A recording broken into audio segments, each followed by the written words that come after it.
Or no, that's Say Chow. Hello. What's that? Is it go time? Pre-stream, but yeah. You guys doing? You guys can hear me? Mic check, mic check.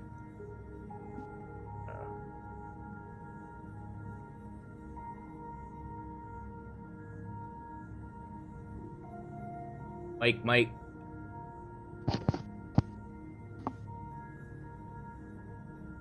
You guys could hear me, right? Yeah. Oh. Now, We just instantly realized we were live, and so we all got quiet. Oh, okay. You guys can hear me now? No, see, I don't get it. Like, you guys could only hear me when Discord is my primary window. Like, what the hell? I can hear you now. Yeah, but as soon as I alt tab away, you can't hear me. Is it That doesn't because make of the any voice sense. channel that we're in? Oh, but can you hear me now? Yeah. Yes. Oh, okay. It's something to do with OBS, I think. Yeah, that would be my guess.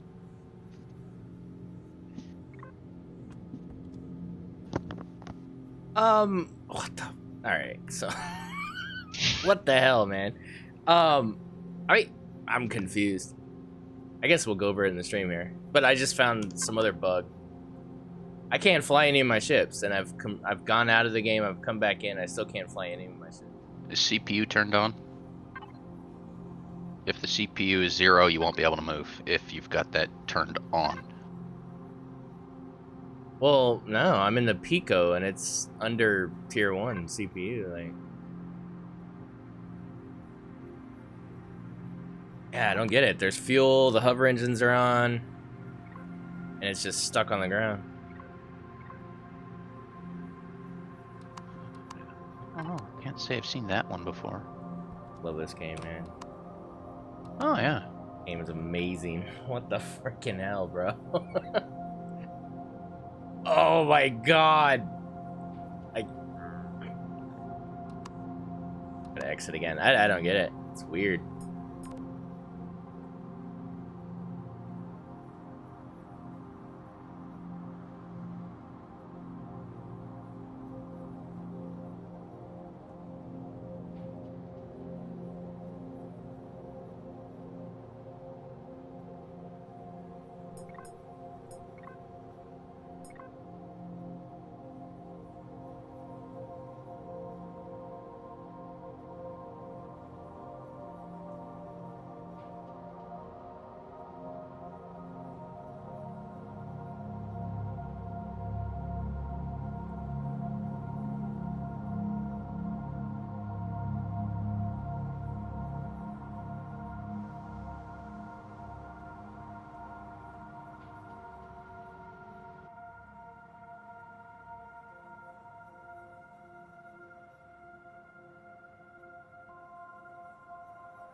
Welcome to XBC. When I come into the game, it gives me an error message immediately.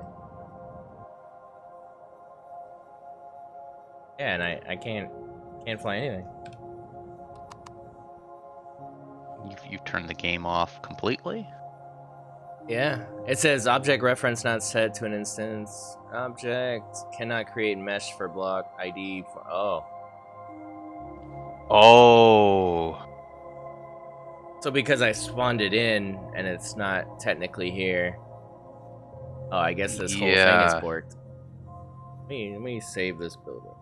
Yeah, that's because of that missing block thing that you were talking about.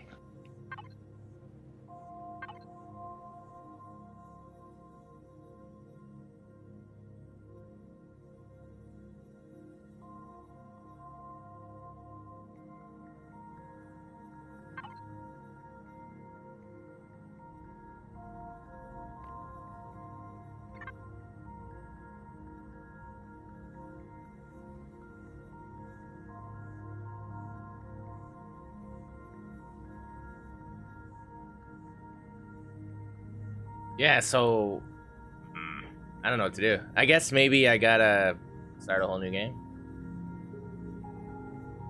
That would be the easiest fix. Yeah, I've had to do that before. But I guess I should fix it in this game, right? Instead of ruining another one. I don't know, I guess we'll see. But we'll start with the yeah, I'll do that after.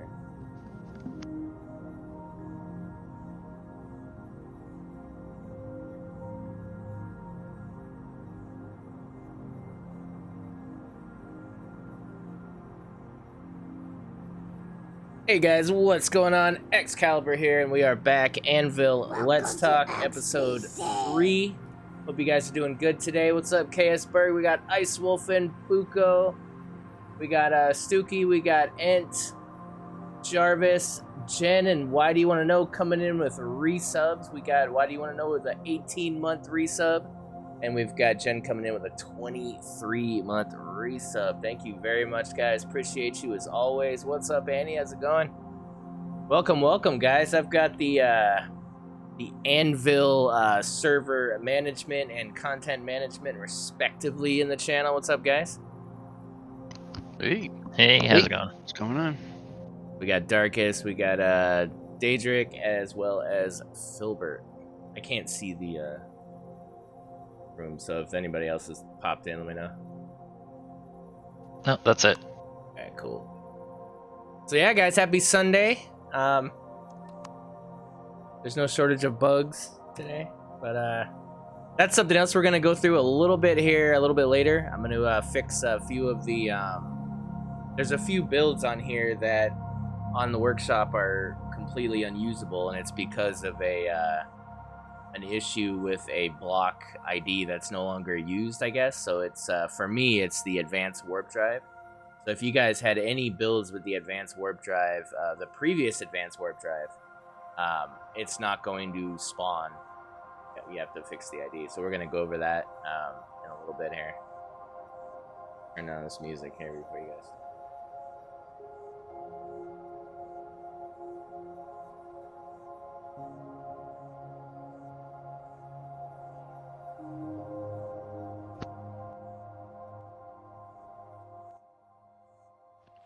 Yep.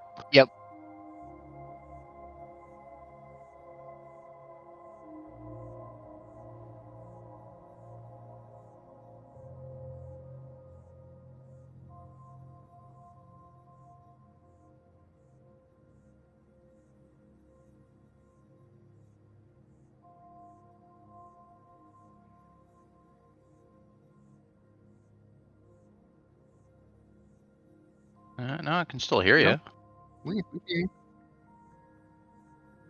We're just all very quiet. I'm muted. Okay, sorry. Press the wrong Welcome button. to XBC. No, it's cool. No, it's fine. Hey, look at that Dragon PC popping off a hype train with his entrance with his subscription of 51 freaking months, man. Big hype, Sarah. Thank you very much. Tier 2 51-month resub from Dragon PC. What's up, bro? Big hype for hype train. So let's talk about it. When's it starting? Like a couple days? What are we doing here? When's season 6 starting? I'm kidding. Probably early to mid-May right now is what we're hoping for, but it will all depend on how the testing goes when the admins get in and start testing. Nice. Okay, so early to mid-May, guys. Mark it on your calendars. Got a specific date. Now we do always start on a Friday, right? Yes. So we always And as start soon on a as we Friday. have a date, we'll obviously share that as soon as we have a specific date. Absolutely. We like to give notice too, so likely 2 weeks notice or so, and we will let you guys know what is going on. But we've got a lot of exciting stuff that we're planning for season 6. Now, as everybody knows, RG2 is in the works currently. RE2 is on the horizon at some point, hopefully within the year. No pressure to the development team of Reforged Eden or anything, but we do know that that's coming, and we do know that we will have a season based on likely that new build, that new scenario. But we still have a lot of Reforged Eden 1 to enjoy here in the year. So season 6 will obviously be Reforged Eden, Anvil scenario. So that's an obvious. Just thought I'd point that out. Yeah, you know what? I'm gonna give the mic to Darkest here. Go ahead, Darkest. What do you got, man? To me. Yeah, to you. Uh-oh. Yeah. Unleash the flutes. Uh, What do you? Well, I guess let's first talk about the server itself. Do you have any? I mean, I guess maybe just a little backstory, just to get everybody on the same page. Maybe people that weren't here for season 5 or for the end of it, or don't know exactly why it ended, and you know what I mean. Just kind of give a synopsis of what happened. Okay. No, I can do that. Welcome to Just a whole bunch of subs. Dragon killing off some gift subs, dude. Thank you, Dragon. Big hype, man. Welcome to XBC. So yeah, as some of you may or may not know, season 5 came to a very abrupt stop. We were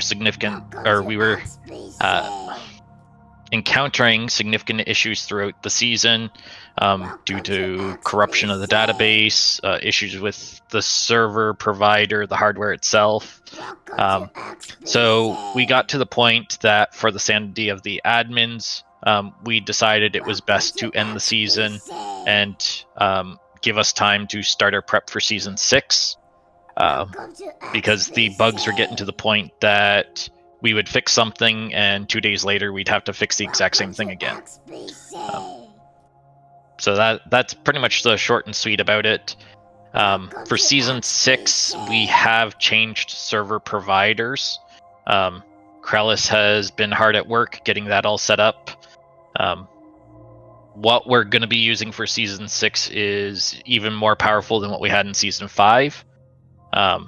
It should be better, or there should be some significant improvements in certain areas. We'll really know how significant once we start our testing. With that being said, do not come and ask me for a size class increase. Whoa. Controversy. Hold on. Shots Whoa. fired. Wow. Right for the jugular. Okay. Go ahead. Pretty Sorry. much. Sorry. So basically, the settings that we're using, we deem that those are pretty appropriate for, and I'm not saying this to offend anybody, the average Empyrean player.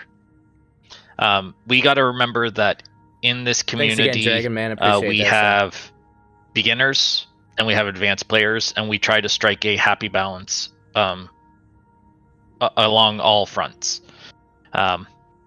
Depending on how the server performs, that will be a discussion between the admin team on how we want to approach that, whether the next season we can increase it.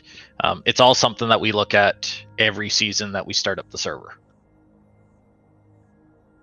So, yeah, I'll end it there.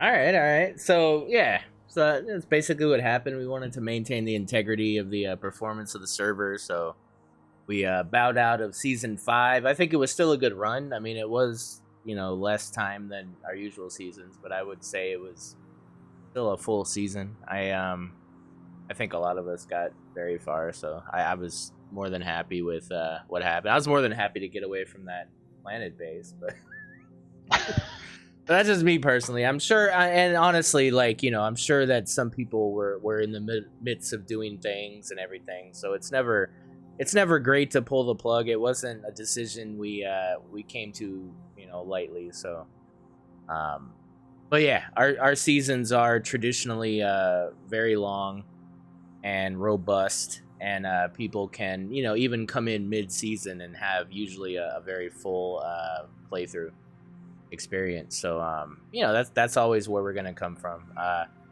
Again, as always, I got to give a big shout out to Krellis for his continued support and of the providing us with this amazing server, amazing ability to all play together. on the same playfield. So much appreciated, as well as Darkest, all the time you put in getting the server going and getting us ready to go here for season 6. So I guess for now, let's talk about some of the new things that we're going to be bringing into season 6. We got some teasers. We got some. We're not going to fully explain and flesh out everything today, but we are going to let you know about some things that we're thinking about and that we're going to have in season 6. So I'm going to go over a couple of things myself, but first let me take it to the content management team, Dedrick or Filbert, if you guys want to let us know what you guys have been working on, maybe. Okay. So when you get into season 6, you're going to see some noticeable changes in the galaxy. We have been working hard to make a whole new faction. So before, we only had Anvil, and they were always sort of friendly with us, right? Well, a group has split off from Anvil, and they are hostile, and you will be able to fight them to get stuff to make your hamster cores. So the ultimate goal here, gameplay-wise, was to create a non-RNG dependent method of building hamster cores, same as we have for drone cores. Nice. This really is why you're seeing kind of us still being unsure of when the exact start date is, because we've created so much content in making a faction. We want to have lots of time to go through and really just test everything on the server before we launch the season, to make sure everything is balanced as best as we can get it before the server launches for season 6. That's awesome. That's awesome. So I mean, just the diverse ability of getting CPU in the Anvil server is really awesome. I mean, you've got the auxiliary core with the drone parts. You can go to drone space. You can go to hell planets. You get the drone parts in order to make these aux cores. You can hunt quantums to get those as well. And now, not only can you hit POIs and get lost and found items to get hamsters and coins and whatnot, now you can actually fight to get it the same way you would get like the drone parts and stuff. So that's awesome, man. I mean, that just means that more people are going to have that ability to get into bigger ships and higher firepower. And a more guaranteed way as well. I mean, you'll still have the chance to find them in certain loot containers anywhere, but now you'll have the option, if you want to fight in space, you can fight our new list of patrol vessels we've made, or if you're a POI person, you can go raid the POIs that we've made that have these same things in them. Basically created our own loot group, and Daedric can speak more to that because he did all the technical stuff. So you'll find special loot boxes like you did with Drone Faction or with the Quantum boxes. You can find these special boxes in the POIs or OPVs that you fight, and inside will be the parts you need to collect to make these cores. Yeah, and these are the same like super durable boxes that you would see on the like drone ships, so they shouldn't get blown up. Oh, nice. Okay. So what? Those are the black boxes, right? Yeah. Some of them are those. Some of them are more like the barrel shape, like some of the drone ships have. Those are the ones I liked to use when I was building stuff. Okay. So yeah, Very nice. A lot of new content. There is one thing aside here just to prepare people, because it's been debated a little in some of the channels in the Discord. Admin cores. There was a debate the other day about admin cores, people saying I like them, I don't like them, whatever. Just so you know and you're prepared, a good number of these POIs that we've made have admin cores.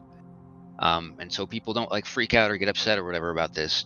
The reason for that is by having an admin core, we can kind of control what the expectation is for people running these things. We know what it'll take to get through them, in other words. And by knowing that, we can throw extra loot in there. So they're going to be worth your time. You just won't be able to, cheese them. You'll have to actually get out of your ship and go through and run the thing. You can't just drill through the core. So we wanted to give people loot, but we had to kind of guard that against people that were just gonna, farm all this stuff. So we kind of wanted to strike that balance, and that was the tool we used to do it. In some cases, there are many things that don't have them, but just so people are aware, there's going to be a bunch of new admin core things. Yeah, and I mean this is a third option of getting CPU. So I mean there's room for everybody to get CPU how they want to get CPU. If people aren't okay with the admin core, then you still have your other ways of getting it, like we had in past seasons. So this is just Right, that and- additional way to do something interesting to get CPU. And only stationary constructs will have admin cores. We will not put any admin cores on any patrol vessels. Anything that moves, I just personally think that's too risky, and with all the bugginess of this game, to put an admin core on something that can move. So okay, what now did you mention a name for this rogue faction? Is there a name yet, or we don't? We can reveal it if you want. Yeah, go ahead if you want. Yeah, so this breakaway group, I can give you the lore too if you want a little bit of background. Yeah, I want I mean- lore, man. Let's go. Okay, You gotta sound like Deckard Cain when you say it, though. I don't. Oh no. No chance. No chance. of that. Aw, come on. So All right. as it goes, the Anvil, we're kind of a shipbuilder faction, right? That's kind of the way the RP of the Anvil faction in the server was set up. It's a group of freelancers and shipbuilders. It's us. We're the Anvil faction. Well, as we've seen in past server events in past seasons, Anvil itself has been attacked several times by the Xerax. And so, as it goes, the people of Anvil kind of started to become demoralized, I guess. They've lost faith in their mayor, and a certain group has kind of broke off and started becoming its own separate government. Pear, So what'd these you are do, other- man? What did I know, Pear do? right? Jesus. So these are Anvilians who have left to form their own group separate from us. So the group is called the Blade Collective. That's what they're calling themselves. This group of former Anvilians who've started their own nation separate from Anvil. And they have declared war on Anvil. Their biggest difference, however, is that because of all of the invasions and their fear of, not being able to protect ourselves, they are in favor of taking risks and experimenting with legacy and drone and other alien technologies that are really dangerous and corruptive. If anyone's familiar with the lore and some of the background of some of the existing in-game stuff, legacy tech is very corrupting, and it can kind of, turn stuff into like the abandoned POIs, how it turns into that kind of like legacy green glowy crap in the bottom. Right? I went 1,000 years back in time because of that shit, man. Right. So Anvil, the ASF and all that from our server faction kind of put the ban on any experimentation with that stuff because it's so dangerous, and the Blade Collective has been doing it in secret for all this time because they feel that it's necessary to defend us so we can prevent stuff like the invasion of Anvil by the Xerax.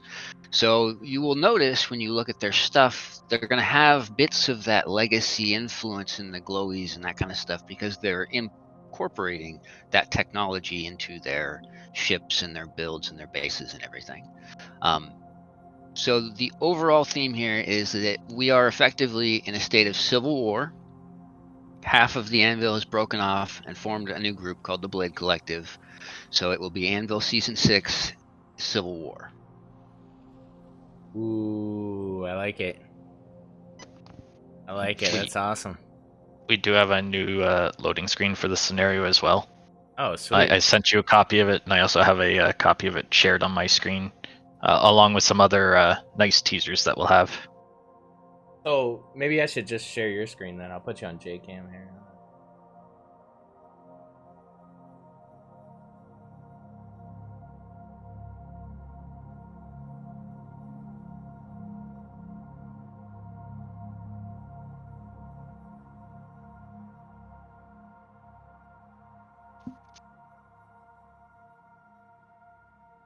No, Stan.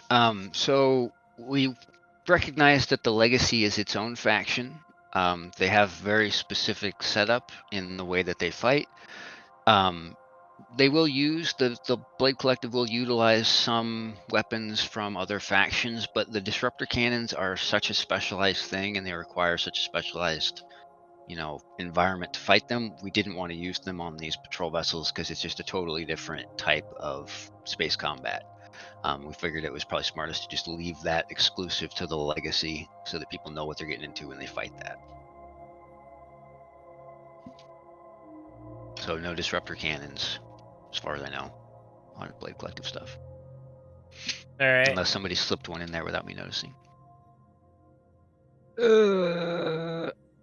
That's sweet, man. So we got the new splash screen here. You guys can David, see that okay, right? Are there? There might be a couple ships with disruptor cannons. I haven't checked them all.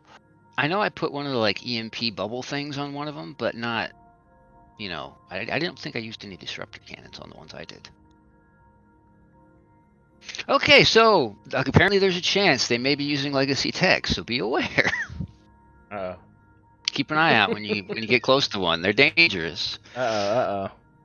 And again, when we designed this content, it was always in the back of our mind that, like Darkus said, we know there's a range of skills and levels and a range of playstyles in our community, and so we didn't want to gate too much of this content away from any particular group. So there's a range of various levels of ships that you can fight and POIs that you can fight and still get stuff. Some of them that are harder are going to have better loot, more of it. The ones that are easier are going to have less loot. But there should be something for everyone's skill level that they can find and fight in this new faction. Yeah, we've got some pretty challenging It's a raid! PvPs and POIs. Hey, that we've VR added. Drunken Monkey coming in with a raid of 6. And some of it's going to be... Oh, Excal, you muted? No. Oh no, I don't push the talk in Discord when I'm announcing stream stuff. I don't want to interrupt you. Okay. So a lot of the POIs and stuff you'll see too, some of it is stuff that's been taken from other existing factions and modified. Some of it's from player builds from the Blade Collective or the admins that we've taken and modified. Some of them are brand new POIs you've never seen and never run. So it's going to be a lot of new content. It's going to be a lot of fresh stuff that's new. The OPVs are all new stuff that we've come up with or converted from other things. So it's going to be kind of a fun new experiment to see what you can find that you can beat. No one has access to the actual scenario, so you won't be able to memorize core locations and stuff.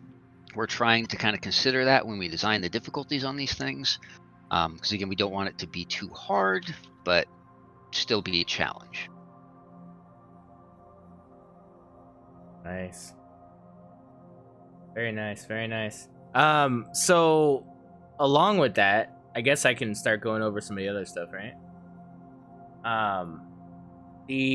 So we're gonna do another couple of interesting things here, and they're both gonna start at the very beginning of the season. I don't have all the. If you're saying Scale's muted something for us. Yeah. You can't hear me? Well, he's muted for this. Oh, stream. Mike. I don't get why when I'm in OBS, my mic, I don't get it, man. It's like... There's a delay too, so it's like I'm watching you talk and I'm like, wait, did he say something and I missed it? And now Damn I'm just seeing it. It drives me freaking nuts. Why is that a thing? What is going on, OBS? Anyway, you can hear me now, right? Everybody can hear me? Yes. Okay, Yep. cool. So, along with this, we have some other events that are going to... I guess I shouldn't call it an event, because we know events to be something we do weekly. Well, I guess it... Monthly. Yeah, I guess true, monthly. So, okay, so they are seasonal events, I guess you could say. We'll call it that, seasonal events. And one of them is going to involve our content creators within the Anvil who participate in the server. We're going to have...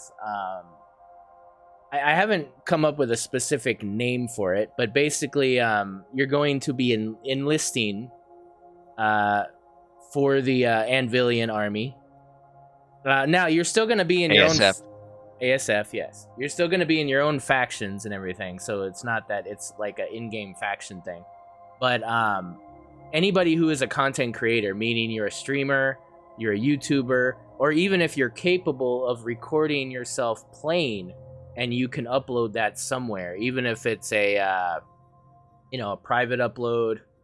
Well, I don't know if private. I'll get that into the details of that. Maybe not a private upload, but something where we can see evidence of what you've done basically in the game. What we're doing is, in essence, a form of the Iron Man competition, but we are integrating it within this Civil War. So you're basically you're agreeing to enlist, and you're going to be given a weekly mission as a content creator. That weekly mission. Yeah, sorry. Go ahead. Hey, Xcal, for those who don't know, what's the Iron Man competition? Oh, right. Okay, so I was gonna go over that. So so every week you're going to get a mission, and that specific mission has to be achieved within that week without any deaths. So the whole point of this is that you don't die. Once you die, you're no longer part of the ASF. Your tenure is complete, basically. So the whole idea is to see who could last the longest without dying in season 6 as an enlisted member of the ASF. But every week you have to achieve a mission. So if I didn't do the missions, then you could just basically sit in a space station all day and never die. That's not the idea. The idea is to put you in harm's way and help the effort of the ASF while still, surviving. So that's the idea. So it's going to take a lot of prep. It's going to take a lot of caution. It's going to, just your play style. So basically the opposite of what me and Jay do. And you're going to go out there, and it could be, take down the drone base at your starter planet. It could be a lot of different things. But each week you're going to get a unique mission, and you have to fulfill that mission on video, either in the form of a stream or a YouTube video that we can all go and see, and we can record. We could see if you died or not. That's not the issue, but we need to see if you fulfilled it. Yeah, stupid. Does Jay get a bonus life? No, Jay does not get a bonus life. First week, you'll be dead. Nice. So that's the idea. More details will follow. But I'm really hoping that this gets more Anvil content creators to participate, and that I think it's fun to watch people try not to die. I think that's a thing, right? That could be fun. So hopefully we'll get some other people that maybe haven't done content in season 5 come back for season 6 and participate in the effort. The other thing that we are going to do is we haven't come up with a name for this specifically either yet, but the ASF needs resources. We need resources for the war effort, and we're going to weekly. It should be every Sunday on this stream. We're going to announce a specific need for that week. It could be an item. It could be a resource. It could be a lot of different things. And basically, for that week, any participants will be able to deposit said cargo at the trade station or somewhere else that the ASF deems prudent. So it could be a star system off in Narnia that we need these things delivered to because we have some kind of a war effort over there, and we need this cargo, and you guys would basically have to go and deliver it. And the whole idea is we want to see who can contribute the most for that week, and you will get a prize as well as merits for your effort. And any cargo that you deliver in that week to fulfill that order, you will be paid for that cargo as well. So everybody that participates, you will be paid for the said cargo. It'll be based on, it'll be above market value, but we'll determine that percentage on a weekly basis given what resource or material it is. So keep that in mind. But it's worth it. It's worth it. And the idea is to have a different aspect of gameplay for you guys in the server. and to also participate in the overall Civil War concept of season 6. So more details will follow for that. I will say that I am aware that there's solo players and there's faction players. Only one member of any faction can deliver goods, so it's not like, you know, a 6-man faction can have 6 deposits and earn 6. It doesn't work that way. So if you're a faction, you can deliver the goods, and you will be paid for those goods.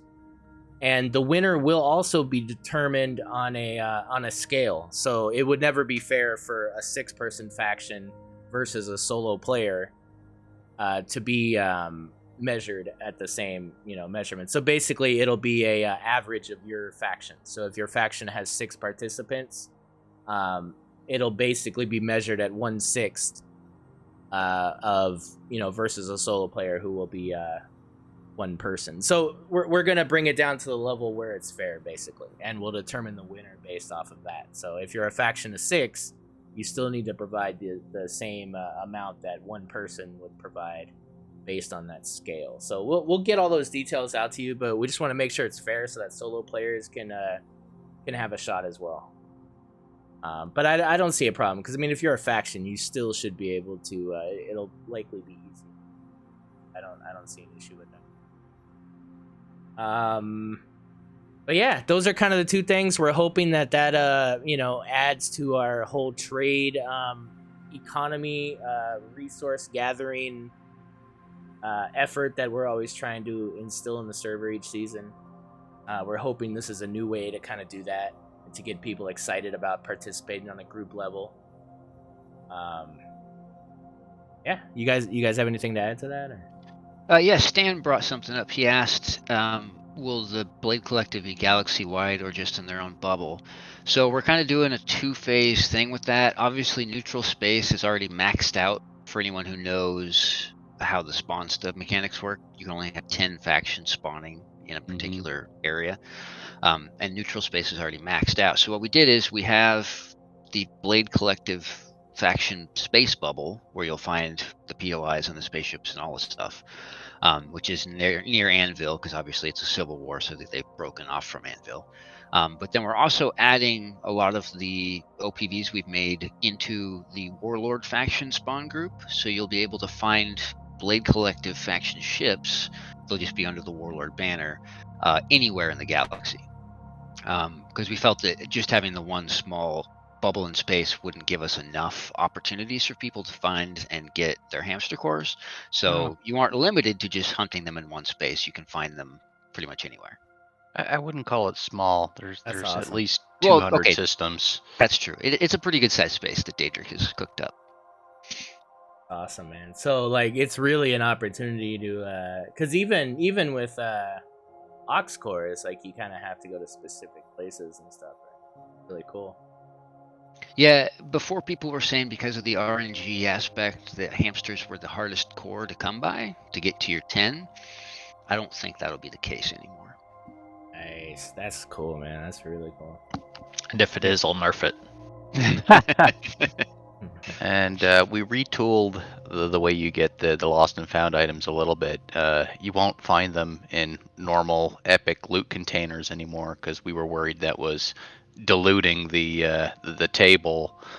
You'll still find it in rare and very rare, but not ultra. Not the ultra rares. No. Okay, cool.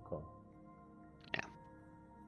Very nice. And that's partly because we created a loot group for it, right? So the Anvil or the Blade Collective stuff has got their own, unique boxes. So hopefully those things that people were having trouble coming up with as much as they should in the ultra rare loot group, they won't be quite as rare now. They'll be their normal amount of rare. Nice. Yeah, you might actually find an RTG this season. Well, that's not Ooh, you think so? Uh-oh. No, I nerfed I thought it. that was gonna be the. I thought everybody that participated in the cargo thing was getting one of those, right? Did we? Oh, I didn't tell you guys that. Sign me up. Let me go over some questions here. They have to do this solo. So if you're in a faction, of course, we're assuming you're gonna be using your faction to get the resources. So there's no way for us to And we don't want to. We want you to work with your faction. That's the whole point. We're not trying to make this an individual server or anything. So, because of that, that is why we're scaling what the faction contributes based on their numbers. So yeah. So basically, like Stan's saying, it could be 6 times what a solo would do. Would be that. But basically, we're just going to calculate it all to one person. So, you know, if you bring 1,000 stone dust and there's 4 of you, then you've really brought 250 stone dust versus a solo who brought 250 stone dust would be the same. So we're kind of doing it like that, so you know. So, you know, it's also a thing for factions as well. You know, you want to make sure that your faction's participating and contributing, or those that can, those that can't. The other thing is, you know, you'll be able to deliver these items at any point in the week. So we know that people play at all different times. Some people don't get to get on during the week, on the weekend. So you guys all have an opportunity to participate. It's an open-ended event each week. So, yeah. Oh, a question for the Iron Man challenge. They do the solo. Oh, I see.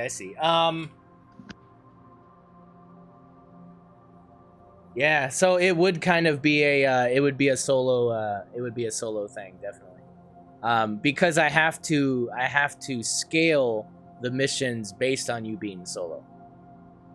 So yeah, it wouldn't be fair if, you know, you had a human shield of Jay and Donk and you just walked behind them, and no, you have to actually finish the mission yourself. So it is a solo mission by that individual listed, not the faction itself. So yeah, and you know, we will, you know, it's all recorded and everything, so we'll have, you know, as long as you're doing it on your own, there shouldn't be any issues.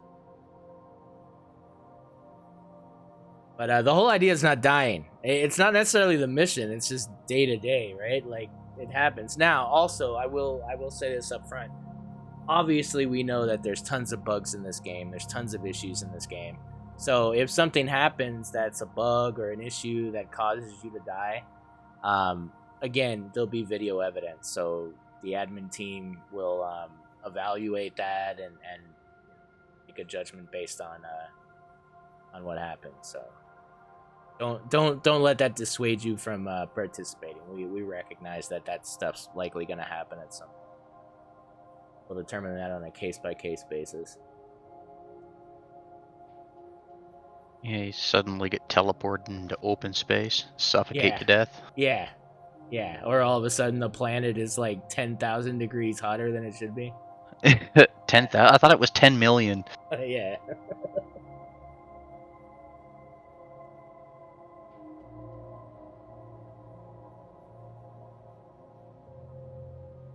Yeah, no dying at all. Like we're gonna press, what is it, B, and we're gonna see if anybody has any deaths. So it's a challenge, guys. It really is a challenge. You have to play a bit differently than you would before. A little less cavalier with your day-to-day tasks and challenges and risks and everything, but I think it's fun. I think we potentially have some that can go the distance, right? And it'll be fun to see that. And it's just a different way to play the game. It's something new, you know. Like we've all done, you know, some of us have done all 5 seasons, and you know what you have to do to go, you know, to. You've been playing this a long time, so it's just an interesting challenge for those. It is possible, Stan. It has been done by a few people. It's not easy to survive the whole season without dying, but it can be done. Yeah, Vollinger.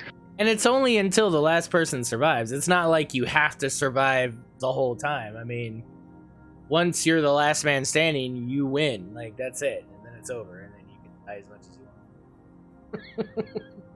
And admins can be bribed for sabotage. Oh. Joking. I would never do such a thing. Oh, he'll just sabotage you for free. Exactly. Oh, wow, Garmin. So, yeah, I mean, that would be video evidence, right? We would see that and determine. And and go from there. Now, is the admin team capable of? Are you guys capable of removing deaths from someone's stats or no? No. So we would have to just record that and say to ignore that one death, and we just all know that. So every Sunday, this stream is going to become a lot more community oriented. Anvil Let's Talk is a stream that's very, very open ended and very much a variety stream. So the past couple episodes have been me looking at the game itself, looking at content, looking at things I feel need to be fixed, discussions, and none of that's going away. We're still doing that, but then this is also a forum for putting out information like we are today. Interviews, like I want to do. There's a lot of different things I want to do with this specific stream, but this will be kind of the community stream weekly. For if we need to put out things about the server, if we need to discuss things about the Discord, all that stuff's usually going to take place on this stream. So basically anything Anvil related to this stream. So to answer Garmin there, realistically, so Season 5 is probably not a good example because we had that really screwed up difficulty thing for the first half of Season 5. So people who had in prior seasons gone the whole time without dying were dying like, a dozen times, which is kind of a crazy switch. But if you look at like seasons prior to that, like Season 4, there were a handful of people who went the whole season in Season 4 with 0 deaths. So it can be done. It's just not easy. You just have to be very, very cautious whenever you do stuff. Yeah. It's a ton of I mean, I watched, so I don't know if you guys are familiar, but some are, but the Iron Man competition is a very old competition in Imperion. Captain Adonis is the one that originally founded it. I participated in several seasons of it. Then it was given to Know-It-All DM, who made the Star Salvage scenario. He was in charge of the Iron Man competition for a while. And, there's a couple people that I watched pretty religiously. And, it's really cool to see how they play, to play without dying. Like, you really have to know what you're doing, what risks you're getting into, your strategy for where you're putting your base, all these things. But, of course, this was vanilla. And, I'd assume that's probably a lot easier, right? But people had their different ways of kind of playing to stay alive and do the missions. And so this will be harder because it's Reforged, and of course, it is on a multiplayer server versus Iron Man has always traditionally been a single-player thing. So yeah, we recognize, and this is the first iteration of it. So, if it's done in 2 weeks, then fine, we'll reassess and we'll figure out the next time, what we can do to prolong and make it better. But I don't anticipate it ending that quick. I think there's some here that can definitely go the distance, so I'm not too worried about it. But yeah, it's just an added interesting aspect of content that we can produce within the community. Well, and like Garriman's saying there, it sounded to him like it was a series of specific events you had to not die during the event, but now it's, the way you're describing it, it is actually like an Iron Man where you survive the whole season. So I would assume that, if it doesn't last very long, then you could always just transition it into a bunch of little short events where you have to survive the event without dying, that kind of thing. Right. So, okay, so let me I'll go a little deeper into it. So let's say that let's say one of the missions is to take the drone base, right? Take a drone base on a planet.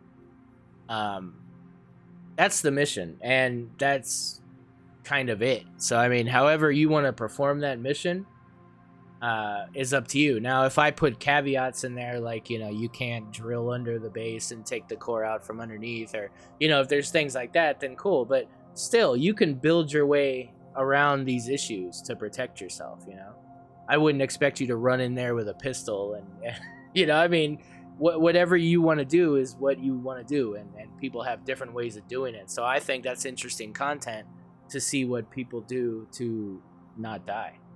True Iron Man beat the game with the survival tool. Yeah. Yeah. So, and it's, so each week as well, I think we'll we'll likely have some I don't know, some prizes or something as well for that. We just want to keep things interesting. And if anybody has feedback, none of this is specifically written in stone yet. So if anybody has feedback that they think would be adding to this, just put it in content suggestions for us. In that same vein, when people get into the server, like I said, we're going to spend a ton of time here testing and retesting our builds that we've made for this new faction. But once the server gets going, if people get in there and they're fighting and they're finding flaws and they're finding other issues, please share those with us. We're new at this. We're new at making a faction. We're trying to get it right. We want it to be right. We don't want things to be imbalanced or crazy hard or unnecessarily easy or whatever it is. We want it to work right. So if you find something like that, please come to us and share it with us and explain it to us, either through DMs or whatever, and we can make the adjustments. We can fix this stuff because we want it to be something that people can have fun with. Yeah. So and what I'm seeing in the chat could make some sense. So I mean, it could be a situation where I decide, hey, you know, you just can't die in the mission instead of not dying, period. So we'll see. I mean, what we're gonna do is we're gonna have we'll have a channel set up, and we'll have signups, and those that want to sign up can sign up, and we'll see what the feedback is, and we'll go from there. So I see now. I guess it is a bit different with server versus single player. There's a lot more variables when it comes to dying in the server. So that may be a thing, but I don't know. I still like the idea of not dying at all, but that's a lot of meat to bite off. Season, so I try every season not to die, and I've only made it one season without dying. So right. It's very difficult. Yeah, it didn't last long for me last season. Yeah, and I don't. Yeah, I mean, I guess from a faction point, like I don't want that content creator to not be able to participate at all and just feel like, you know, they're not getting the most out of their season. So yeah, I mean, point taken on that.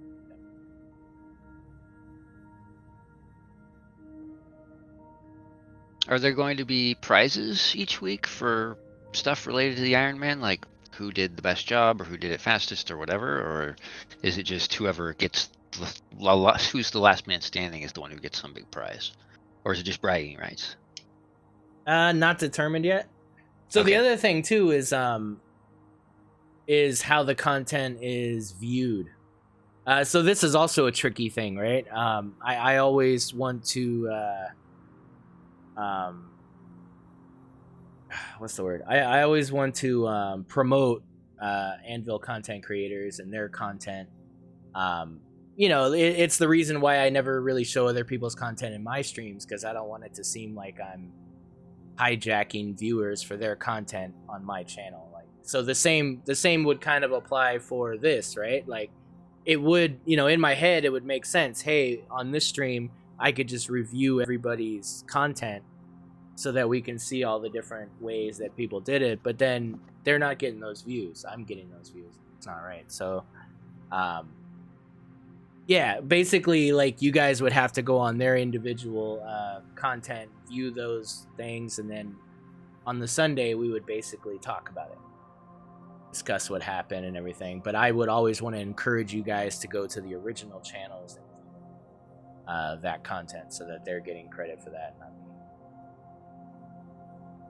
me. It's a lot, so that's why I don't like to like set everything in stone before I have like a forum like this where we can talk some stuff out, because there's always things that I forget, and until I say it out loud in a group of people, then I realize, like, okay, maybe that doesn't make sense, maybe that makes sense. So nothing's set in stone. Yeah, some betting would be cool too. Like, I've always wanted to do that. We you know, the whole betting system thing, like, I really want to have something like that integrated into the game, where we could actually have some kind of a AI that can take bets. You know, we could have a integrated betting system in the server for because honestly, like, and I've talked to Buko about this. I want to do like pod racing. I want to do that as like a monthly thing in the future. Like there's a lot of things I want to do, but we really need like a good betting system in order to make it work. So I don't know if that can be a Discord side thing or a server side thing, but I feel like it's got to be possible. There's got to be some bot that we can do, but then it all needs to stem from in-game credits and stuff. So we need, give the people something to spend their money on. You guys are like hoarding millions and millions of dollars from all the trade shenanigans you do. Like you might as well spend that money. Give it to the house. Yeah, but the pod racing thing, that event was really, really cool, and I feel like we could do that on a monthly basis. Have different parameters set. Like be like tier 1 pod racers, like tier 5 pod racers, combat pod racing. Whatever. Like we could do a lot of really cool different things with that, and people can form like leagues and stuff, and I don't know. Just interesting stuff to do. So. We are thinking of that, but we definitely need some kind of a integrated betting system within the server. So I don't know if we need to, if that's something that's even possible, we could maybe talk to Encryptoid about that, or what. But we'll look into that. We do something through Discord, I'm sure. Yeah, or Discord. I mean, the whole point is we need to be able to collect that money.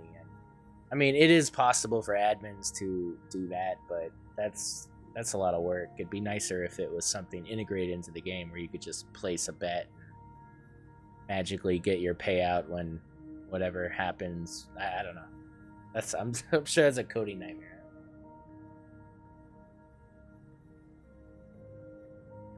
Is that it? Is that what we got so far for season 6? Well, we had some screenshots.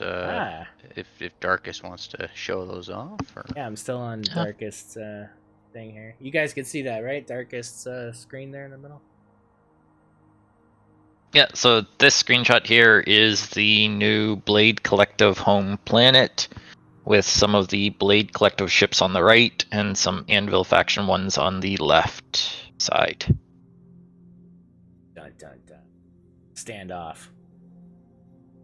And the next couple screenshots, some of them are going to be of some of the new POIs, some of the new content, so I'm not really going to speak to them. People will find them when they start hitting that stuff, but I'll just kind of go through the pictures here. So as mentioned, some of these are repurposed builds that have been taken from other players, other community members, and made into a functioning POI. They will be all new though when you run them. They'll not be like anytime you've ever run them before. Because of the lore, obviously, the Blade Collective has a deep hatred for the Xerax, so you won't find any Xerax NPCs within these POIs. You'll find other things.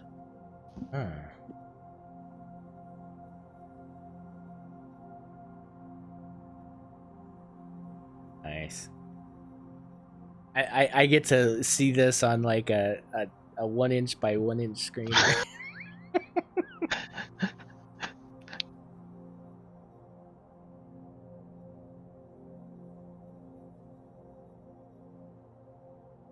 Yeah, so we got a lot of builds from a lot of different authors who've all contributed to the Blade Collective channel on the Discord.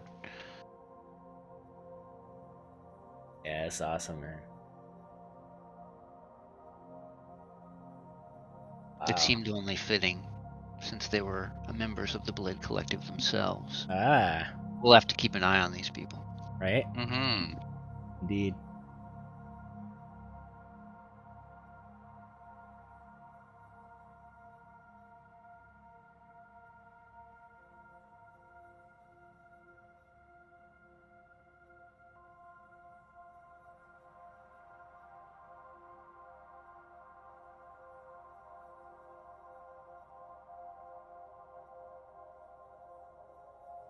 And obviously some of these POIs were Anvil POIs, and some of them have been repurposed to Blade Collective, just because of their backstory. them splitting off, of course, they're going to have some stuff that's similar to Anvil stuff. Hmm.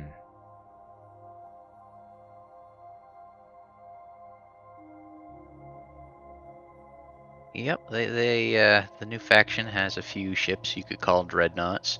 Ooh.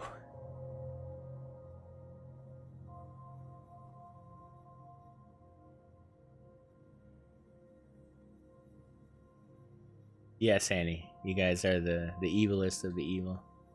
Mm-hmm.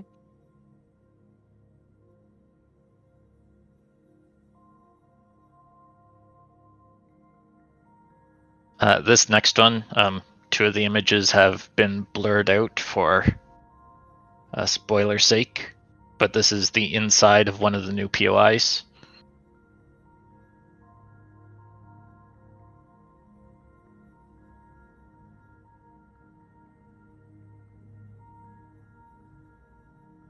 Now, the next picture that I'm going to show is a teaser of some new posters that have been added for the new season. There are currently 4 posters that have been added, and I am only going to show one of them. The other 3 you will have to find in your own playthrough. Yes, you can get these posters throughout your playthrough in the same spots that you can find the other Anvil posters. Nice. So there are 4 wanted posters issued by the Blade Collective, and you can collect them all yourself.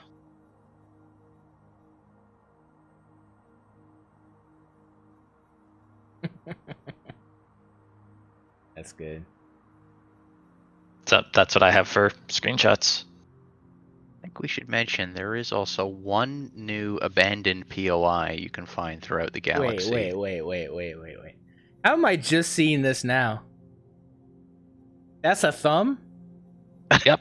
Bro, I thought this whole time he just had this muscular back head thing. Like, I can't Oh, judge. I only no. just figured it out a few weeks ago when you brought it up. So I thought it oh was the no, hit are you too. serious? I had, because you always see people's avatars so small, right? I just always assume, you know.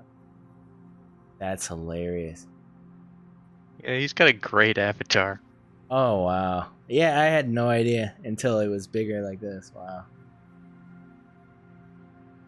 Anybody raise hands? Anybody else not notice that? Is it just me here? Okay. Damn it. Me? Okay, liking. Cool. It's not just me then. And as Daedric mentioned, there's also another new abandoned POI that was added as well. That's unique to our server. So another new thing to find out in the galaxy. Nice. And it has not been completed yet, but there may be a couple new lost and found items that you can find across the galaxy as well. Oh, okay. We got some new lost and found items. Yep.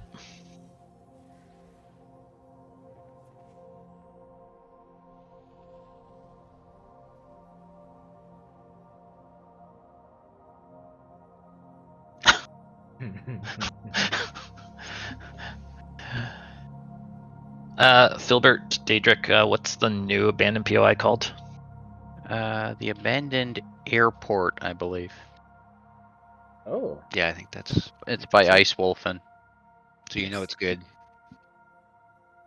Ice Wolfen has run more than his share of abandoned POIs, so he knows what they're about. Yeah. Has he? Yeah, I guess so. Yeah, I've done it once. It's challenging. It's good though.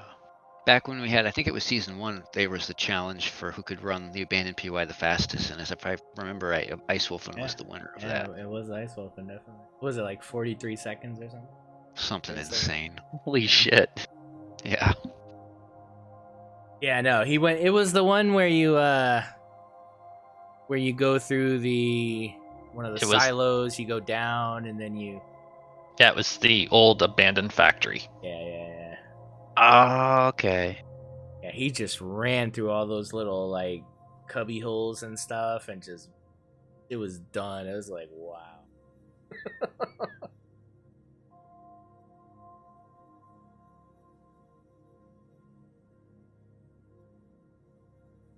Frozen God. Yeah, that's the event where I gave away everything. I didn't know what any of it was. I'm like, oh, here's what are these quantum cores? Here, take some of these, and here's some progenitor space drills, and you know, here's like some epic eternal armor or some shit. Like, yeah, I didn't know what any of that. Take it Oprah all. moment.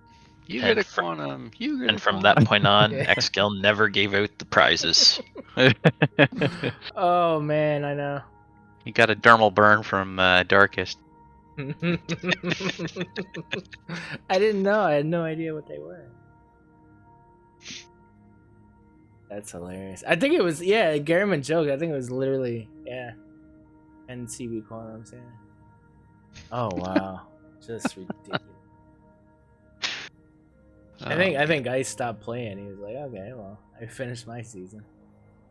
That was the prizes. Oh god.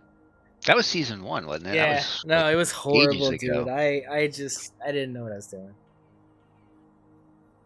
Not that I know now, but I have other people that tell me not to do. Back then, I just had Obsidian, you know, and drag it, and they weren't gonna tell me anything.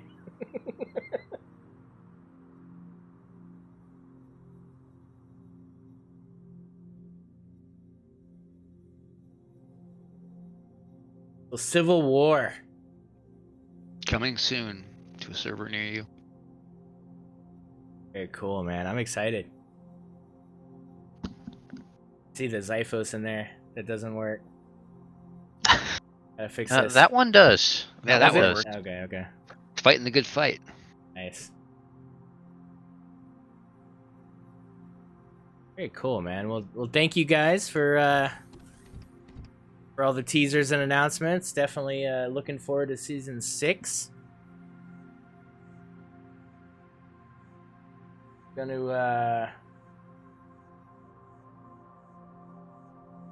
gonna fix some ships now. Good luck. I got some ship problems, so I'm gonna need some help from people. Know any good mechanics? I got a couple in chat. A couple mechanics in chat. So there's a I guess what would you call it, a bug? I mean, it's a bug, but it's more of a so there's certain things that were given certain IDs in the game, and then I guess like they were taken away.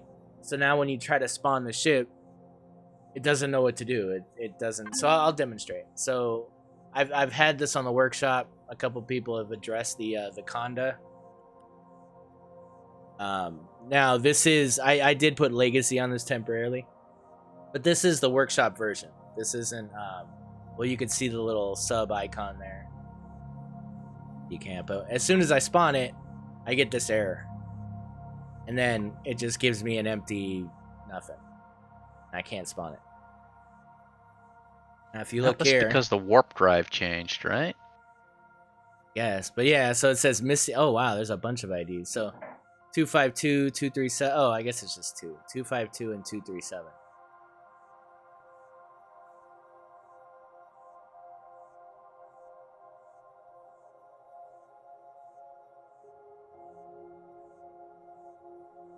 I guess thinking about this, I probably should have like had somewhere what the code is. I don't know what the code is. Vermilion put it somewhere in a chat. Let me see. Can I do this?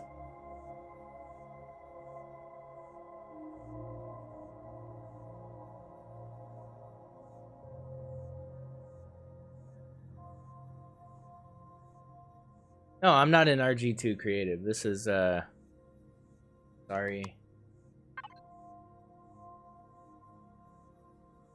Right? This is sorry, right? Yeah.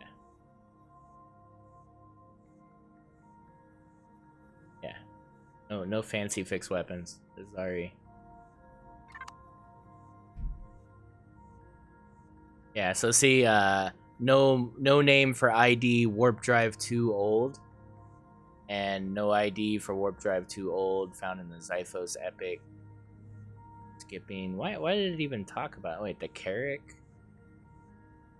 Bill. I'm so confused. Anvil. Because it will look through all your blueprints, and if it notices ID mapping issues, so like your Karakin has stuff that's only in Project A. Okay. Yeah, I did save the Carrick from the server.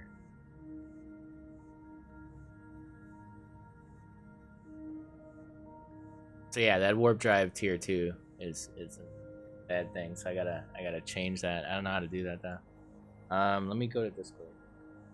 Ravian did have a post that is easier to find than the Vermilion one. Oh, is it? Okay. Yeah, it's like the 6th last post in the Empyrean channel.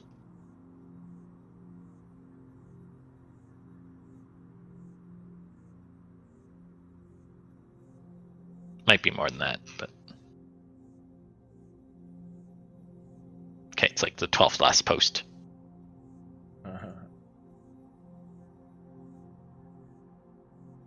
Okay, the best practice one?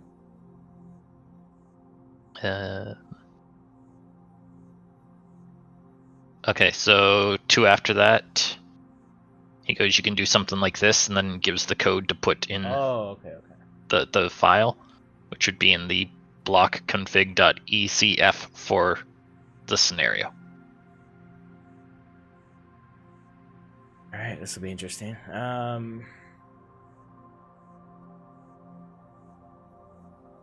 Guess I could just put it in the right.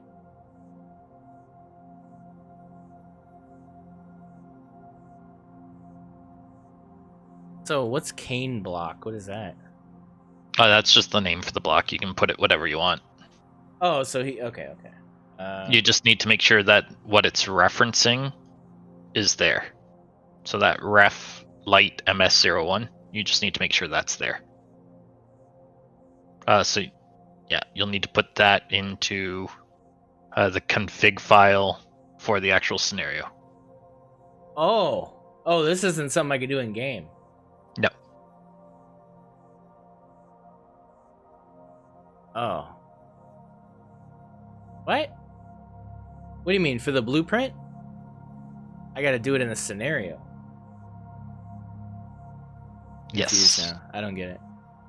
So what the issue is it cannot find that block within the config for the scenario. Right. So it needs to be added into the config files for the scenario.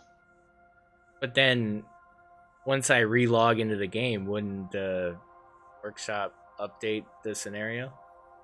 If you copy the scenario over into your personal scenario folder, then you can make the change there and launch that scenario.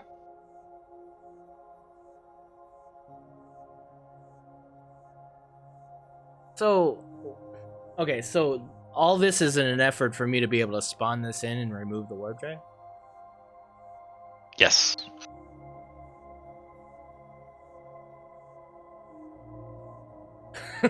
I don't want to do that. Yeah, I don't want to get into back like yeah, that scares me. I feel like I'll ruin my game or something. It was what, block 237 and 54, yeah. Or no, 252. Yeah, see what I mean? I can't even read without mixing things. You can imagine. No, I'm good. I think I'll just remove them from the workshop for now and then. But yeah, I think there are different versions of it. So hold on. So I have like the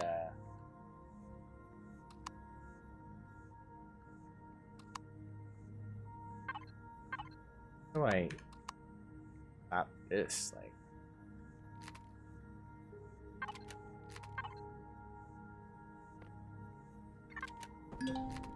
this is the Mark II. So maybe with this one I could just that one's not gonna work either.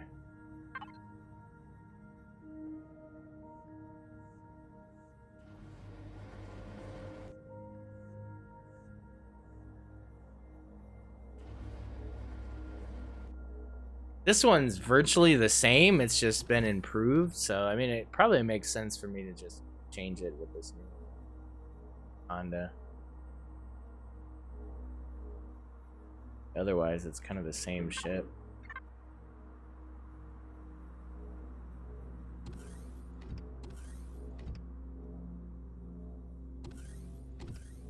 Be nothing to this ship, but yeah, I think the change is that you have this center part. So before it was like they were on the side, but now you have this like node. It's got integrated decoy turrets. And it's got the... Where's the warp drive? Is there no warp drive? Maybe not. But it's fixed. How's the warp drive?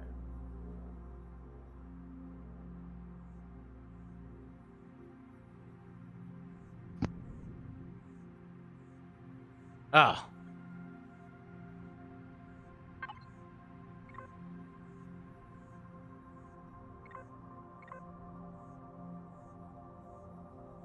Yeah, it has a warp drive. No, it doesn't. Why does it say 2? Oh, it's like not here. That's probably why. Okay.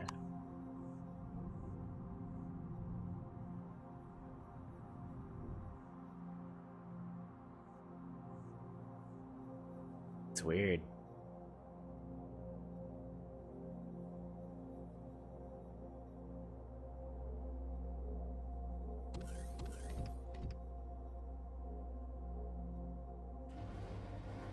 I don't even remember where I put the warp drive before. It's such an old build. Alright, well.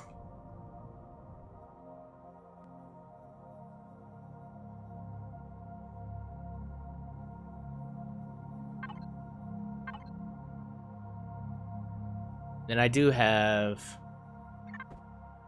so that won't work.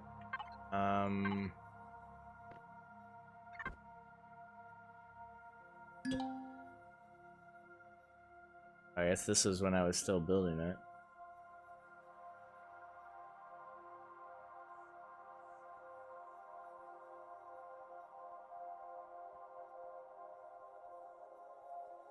Oh, I'll take this opportunity to do a public service announcement. The clear Yeah. pivot has been added to the blueprint screen now. So when you go to do a blueprint, it'll be like underneath the publish button there. You'll have a little checkbox and you can say cleared pivot. And for those wondering why they should bother doing that, I noticed in season 5 that I clear pivot all my stuff because of the way I texture I have to because of the texture mapping. As soon as I added a build from another author that had not been clear pivoted, I almost immediately experienced the next day the bug where all of my docked ships disappeared. And the theory there is that the bounding box is not centered on the ship, and so it intersects with the thing it's docked to when you don't have it clear pivoted.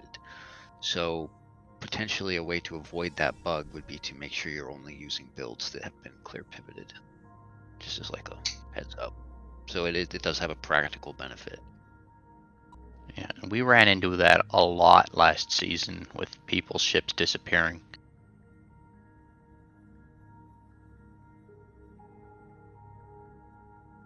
So clear pivot is that's where you center the that's what we were doing with the SV miners, right?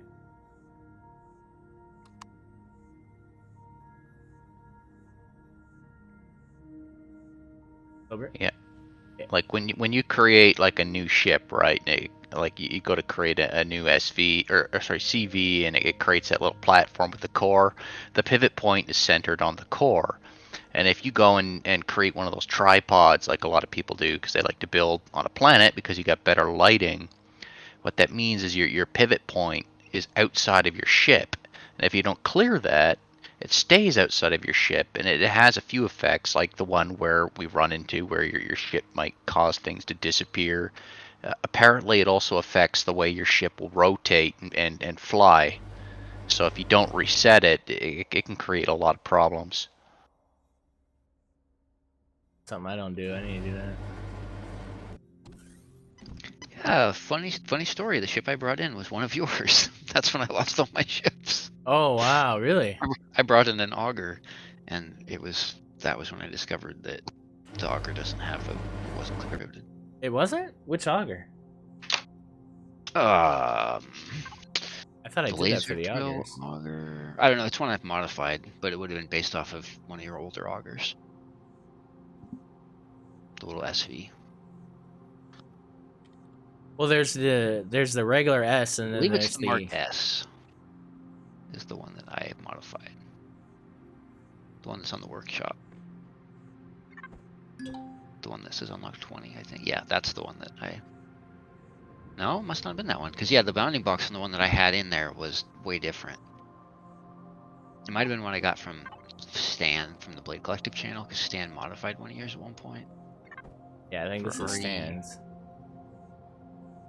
I don't know. The bounding box wasn't right on it. So, yeah. Because you can tell, the other way you can tell when you look at a ship if it has been clear pivoted correctly is where the name is when you spawn it in. Like if the name is way below the ship when you look at it from a distance, that's a good way to know that the thing hasn't been clear pivoted. But those all look like they have. Yeah, that's what I mean. I thought I did this for all the augers at least when that was a thing. Yeah, well, yeah, that's true, because you did it after they found out that when you don't have them clear pivoted on miners, it can cause your SV miner to pop up above the ground, right? Right. Yeah. Yeah, So see, I got the version of it that I modified for myself from before okay. you did that update, is probably why. So it's my fault. All right. Well, good. As long as we all understand that it's your fault. Nice. And I actually have to run if you guys don't need me anymore. All right, man. Appreciate you. I will catch you guys later, and I look forward to season 6. Hell yeah. Big Hope to see hype. everybody there. Have a good one, Phil. All right, catch you guys later.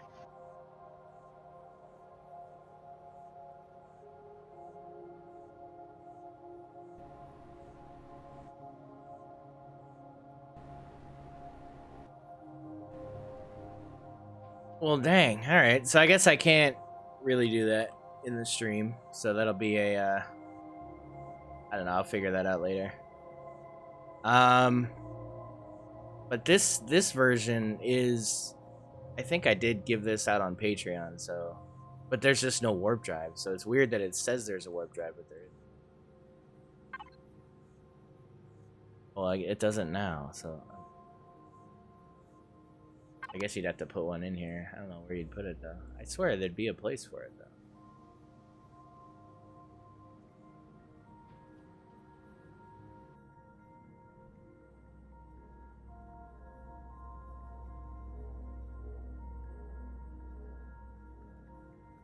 Oh, is it here? Yeah, it's here. Okay, so you put the warp drive in the back.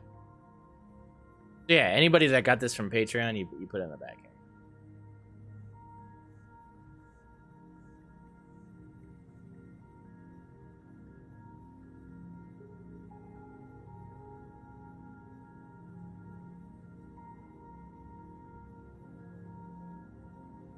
Yeah, I guess that's all we really have to put out today, guys. So, I don't know if you want. I can do a quick run through on the fix for the block. I just did it all on mine, so I've got it that I can actually spawn in your old conda now. Uh-huh. Oh, okay. So I can share my screen and just quickly go through it, or yeah, let me know when you got it shared again. alright.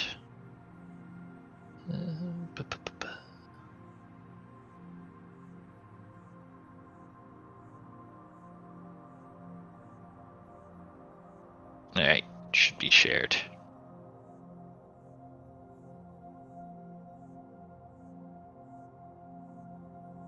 Yep.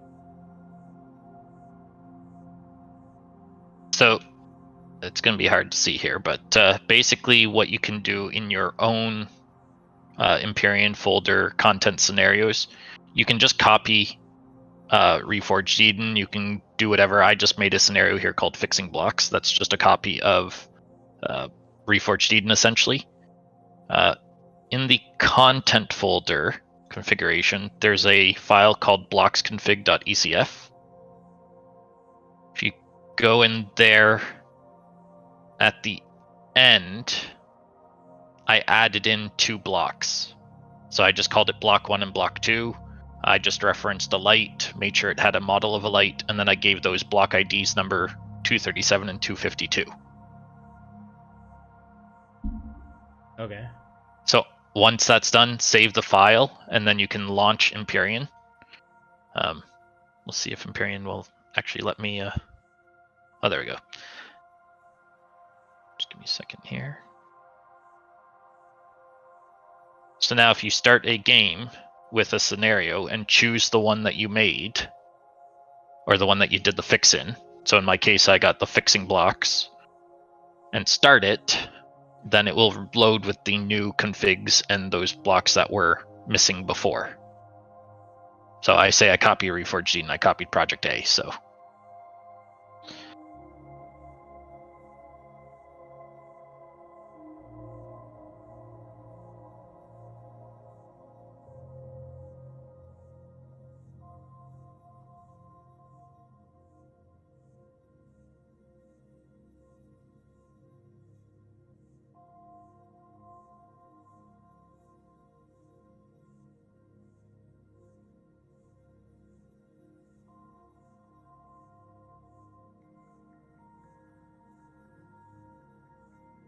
This is always the fun part, sitting and waiting for it to load. Indeed.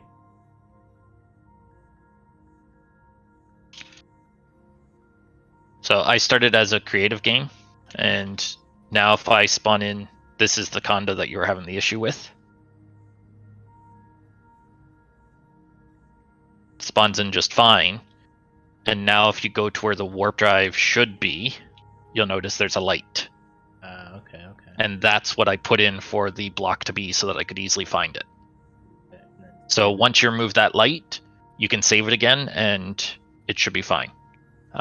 Unless like you had other blocks that were missing, then you have to go through and find those blocks. And plus if you do a light, you can actually still find your block in the P menu. So because I called it block 2, I can find it in there. I can always walk you through it later, but that's the gist of what you have to do is basically just add a new block into your config, something that you can easily find, start your scenario, go in, find that block, and just remove it. And then once you save it, you should be able to bring it into a normal RE game and add a warp drive into it if you want. Okay. Resave it. Yeah. Okay. Yep. Sounds like a plan. Thank you, man. Not a problem. The more you know. Ah.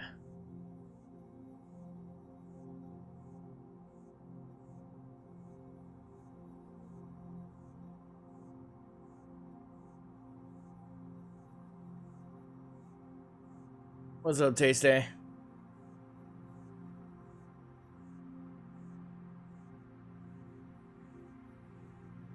Does anybody have? If anybody has any questions or anything, let us know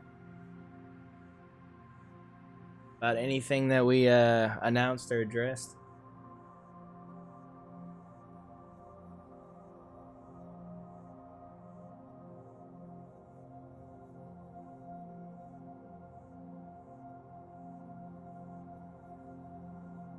Other than that, that's really all I had for today, guys. I don't really have any anything else to necessarily discuss. I still got to finish my base, and I'm thinking of actually like something different as well that I might start. You working on a new starter ship? Oh, that over there? Yeah, I was thinking about something like this. I don't know. I'm not. Yeah, possible little starter thingy. But it's not there yet on proportion or anything. But I'm just trying to build like the very least expensive starter CV that I don't, that's not like the spork. Like I'm not trying to build micro, but just very inexpensive, easy starter that I can warp and get the hell out. Yeah, cheap and cheerful. Yeah, so. And then I was looking at... You do have two questions here, X. Okay. First is, will you be participating in the Iron Man Challenge? Oh, I feel like I'd have to, right? Like, I can't ask other content creators to do something I wouldn't do. So yeah, definitely. And the second question is, have you thought about what starter you are doing yet? No, I usually don't know until that day. And I say, Even hey, then, you still don't know. yeah, and I go like, hey, what starter should we do? And we just do it then. Yeah, I don't really plan anything. Not as far as that goes. And then it's usually, like it's half up to Jay as well, so I never know what he's wanted. And this is something I have to address with Jay too. Like, I don't know if Jay's going to participate in this as well. He'll probably be reluctant, but so in that case, like, I'd have to do it, and then he'd have to do it on his own. So I don't know if that's even a thing, because he usually just plays when I'm playing. So I don't know if he would have the time to kind of do something on his own and record it and all that. I don't know. I'll see where Jay's head at is with that, with the idea and whatnot. See if he's into it. I don't want to take away from the stuff that he does content wise and stuff to do. He's already doing like up to 3 streams a week with me on my content. So. But yeah, it is a cool way to it's good for his content. So I mean, if it's something. But yeah, I definitely will be participating.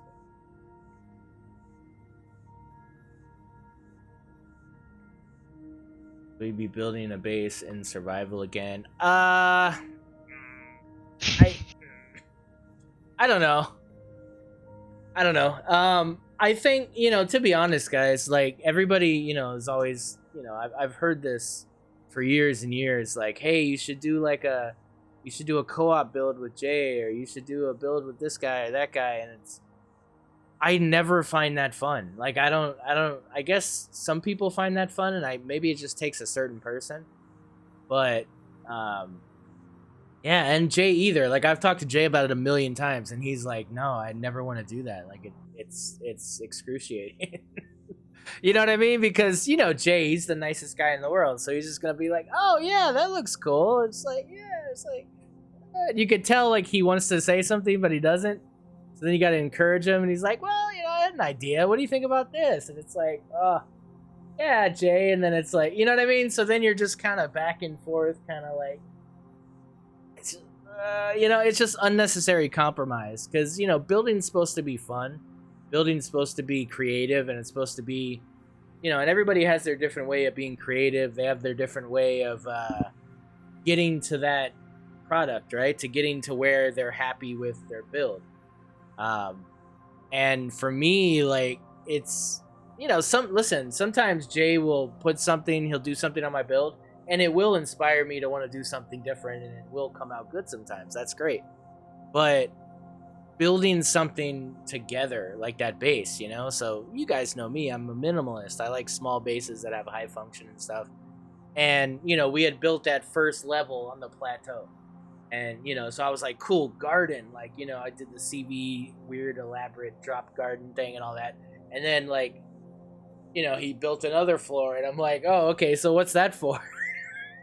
He's like, I don't know. And I'm like, okay. So then he built another floor. And I'm like, all right, you know what?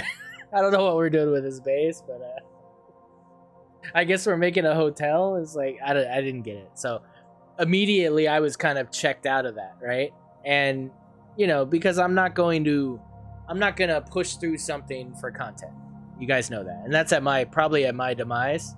Because if I did that, I'd probably, I don't know, I'd probably get a lot more viewers or whatever, but it wouldn't be fun. It'd be work, and that's why I don't do YouTube content, because I don't want to sit there and edit for 4 or 5 hours, because that's just horrible work, and I just don't have the, I guess I don't have the attention for that. I lose attention pretty quickly with things that I'm not, like, invested and into. Not to say I wouldn't be invested in my content, but in the process, like, I'd be, like, complacent about it, and I wouldn't do it. Yeah, that's a grind. Yeah, and it's like, I'm down for certain grinds. Like, if you want me to chop some trees, I'll chop some trees, like, because I find that a little bit therapeutic and stuff. But yeah, I find it really hard, man. Like, even those 5-minute tutorial videos, I've done like 3 or 4 of them, but I don't like them. And I sit there and I try to perfect it and stuff. I try to say the exact right things and I cut down the script, and then then I'll go into it and then I'll say other things. I'm like, damn, why am I not sticking to the script? And it just, it's too much, man. It just makes me crazy. It gives me anxiety. So I have a hard time doing a lot of content because of that. So I tend to kind of, miss out on obviously some of that growth and stuff. But at the same time, like, I am really, really, really happy that I'm able to do the content I enjoy doing and still have an audience with you guys and everything. So I'm always grateful for that. But yeah, that's why sometimes, I'll say things and then it won't pan out, or I'll have these great ideas and then when I go to do them, it's like... So, but there's always new ideas. There's always more and more ideas. So I think we, for season 6, we got some really interesting stuff. We've got the, lack of a better term right now, the Iron Man challenge, and we have the cargo thing that we're going to be doing. And we'll put a name to all this stuff before the season starts, whatnot. And we'll tie it all together with the Civil War. But that's kind of where we're at, guys. I hope this excites a lot of you. I hope we get some content creators and some people that maybe weren't per se content creators, but they want to participate. You don't have to be an outright content creator, but everybody can have a YouTube channel. If you just want to have a YouTube channel just to post these things, then I encourage you to do it. And then maybe you'll find that, hey, maybe I do want to make content. But if you don't, that's fine too. But we just have to be able to see the videos publicly in order to get credit for that week or whatever. So. What's the plan for co-op Icarus when season 6 starts? Will it be put on hold? I don't think so. I think Jay really, really loves Icarus, and I do too. So, yeah, I see us still probably doing that. Maybe like a once a week thing. I really want to start doing like night streams in Icarus, where I'm doing that as well, because I do play Icarus every night. I do my open world, so it'd be cool to just have a chill Icarus stream. And then other games, honestly, like I want to do other games. But as far as Empyrean in season 6, I do kind of reserve those daytime 3 p.m. Eastern streams for that. But yeah, I see us doing Icarus regardless. Because I really do love that game, and I get that, I get it. I don't have nearly the same viewers in Icarus as I do Empyrean, obviously, but it can seem repetitive, so I get that. But yeah, Icarus is fun. It's relaxing. Yeah, dude, I enjoy it. And then other stuff. Star Citizen, man, I still want to do that. And then honestly, like Jarvis, to add to that, I want the co-op stream to be even more co-op. So I want to bring you into that at some point. Bring Dadrick and other people that play Icarus. We can get in and do like a mission together once we get to maybe some of the harder ones. I think that'd be a good time as well. So I think there's we a lot got a of few growth. people. Oh, sorry. Yeah, definitely. We got a few that play, so For sure. There's a lot of growth in that game, really. Like what I was talking about with having different characters that can do different things. And yeah, we can come in with like a real plan, like have a cook, have a hunter, have a combat guy and stuff, and just be able to like do missions based on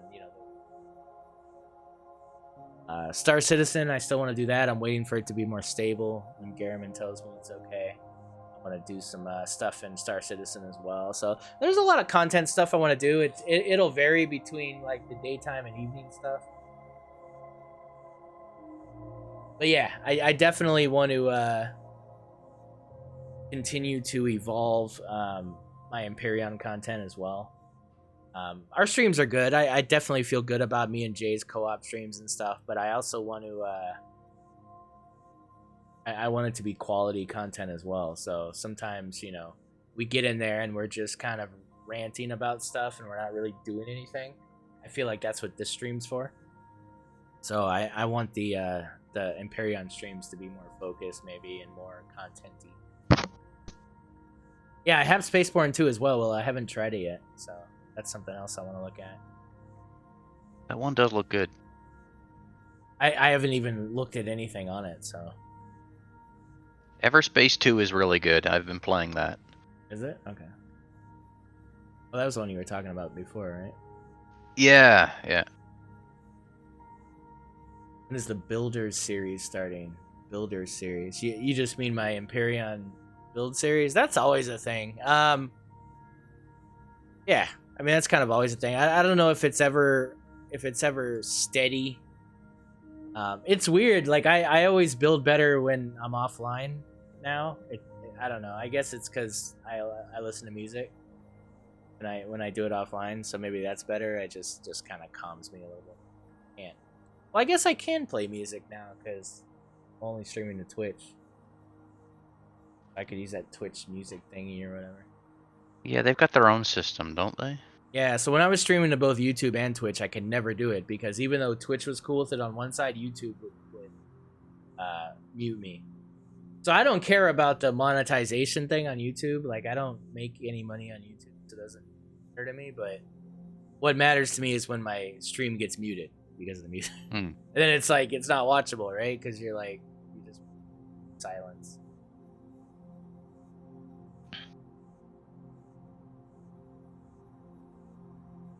Yeah, guys, I guess that's it for today. We will catch you guys tomorrow. Me and Jay should be continuing our mission in Icarus.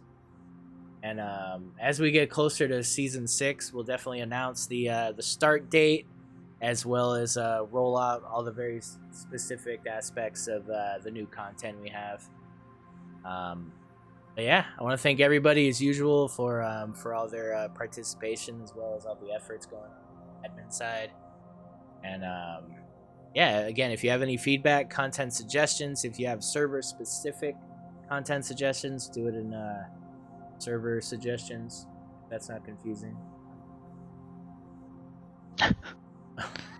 One of our many channels. You'll find it.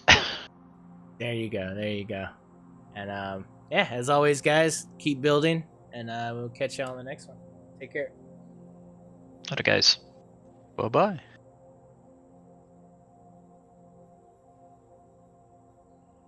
Stay tuned for the raid. Let's see if we can get anybody from Anvil streaming or what's not.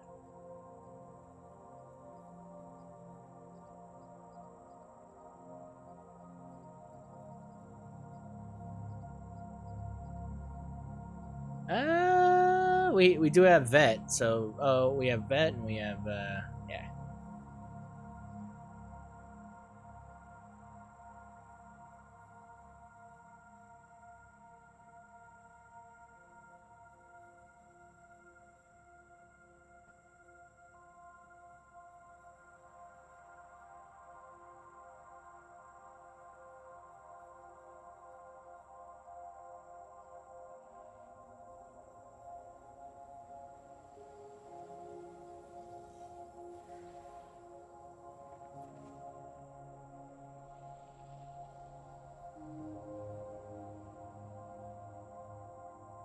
Oh, I hate commercials before the streams. I that doesn't happen to me, right? When you guys tune into my stream, you don't get the 2-minute commercial or whatever. Not that I can recall. Again, I hate that. Because you'll raid somebody, right? But you got to sit there and watch a 2-minute commercial. So it's like you'll raid and it'll announce on their side, but then nobody that's raiding is in that stream for 2 whole minutes. So it's like, yeah, that whole, you know what I mean? That whole like, oh, thanks for the raid. Like nobody ever hears that. It's just kind of a weird. I don't know why they do that. Yeah, I gotta sit through some car commercial.